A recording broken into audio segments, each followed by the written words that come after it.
Hello, this is Lydia Scott from lydiascott.com. Today I want to talk to you about our diet and how that might change in relation to your raising of your frequency. You know, you might change your diet to raise your frequency, or your frequency might raise and your diet changes. And so, you know, it starts to be what came first, the chicken or the egg? And who knows? And it's probably all just some nice, wonderful, genius mix, and it certainly is. There is a genius working, and many geniuses working on our behalf, who have this great program for our evolution that we've signed up for. And because this is Earth School. And anyway, okay, so this is where, you know, one of the things that I found out, you know, where I'm being drawn to is I've been drawn to a vegetarian lifestyle over a long period of time, and even to a raw diet. And I'm not doing that totally by any means, but I have been since the December of 2012. It just really took hold of me, and I couldn't even eat the things that I was eating before. I developed an intense gluten allergy, which I believe that I had for years before, but when December 2012 hit, it was like, whoa, I can't eat what I was eating before. And my whole system, it's almost like it just felt like it was shutting down.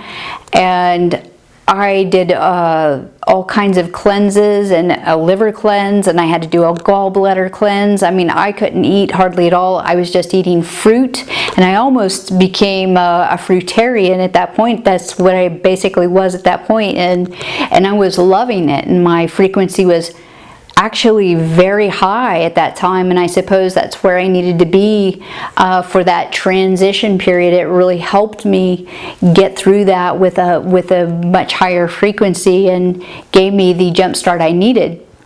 So one of the things that recipes that I ran across for a raw diet, and I just want to share this with you, is, and I prayed about this when I didn't think I had any way to eat raw food, but it's a simple recipe, and I'm going to try to put it in the About page, so look at that. But it's basically for one serving, a cup and a half of diced apples, a handful of finely chopped nuts, the finer the better, 2 or 3 tablespoons of ground flaxseed, some salt to your taste, and cinnamon, nutmeg, and ginger, and that all sprinkled over the apples with some honey. And let me tell you, it's like apple pie without the crust. It is so wonderful, and it is so tasty, and it really sticks with you. It sticks with me for several hours a day, and my blood sugar is just really rock solid, and I'm very strong and throughout the day. This was divinely given to me, a recipe, because I prayed about it, and it just instantly came to me as something that would be almost every household has. But I did it for myself. I was asking, you know, what's in my house that I can create a breakfast with that's raw and vegetarian, of course.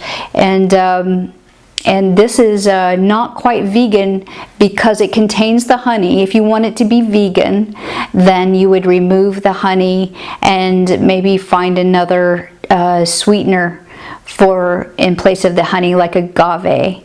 And so I really hope that you will take advantage of that breakfast. It is not the only type of high frequency breakfast or food that would support high frequency development, because it certainly has supported my spiritual development, and I have to have a very something that works very well so that the blood sugars stay even, and I can just focus on it, my meditation. It's really hard to meditate when you're shaky inside, or your sugar's too high or too low, or your system is bogged down with trying to digest foods that are not compatible as they can be with your system. As they say, an apple a day keeps the doctor away. There are so many wonderful things in apples. For instance, apple pectin, or apple juice, is one of the things that dissolves the gallstones in your gallbladder. And we could go on and on about apples, but apples are a really good basis to start with, and they grow everywhere, so you can get them local. So that's a good basic recipe. If you have some more ideas, please post them. We would love to. Please share your insights on what you have for breakfast, and how that works for you, and what you might like to try next. So anyway, we'll have more on this topic later. If you want more information on topics like these, you can go to lydiascott.com, LYDIASCOTT.com, or visit my Rainbow Gates page at the Facebook 12 Rainbow Gates. And remember, like and subscribe, and to have a great life, just have a great day.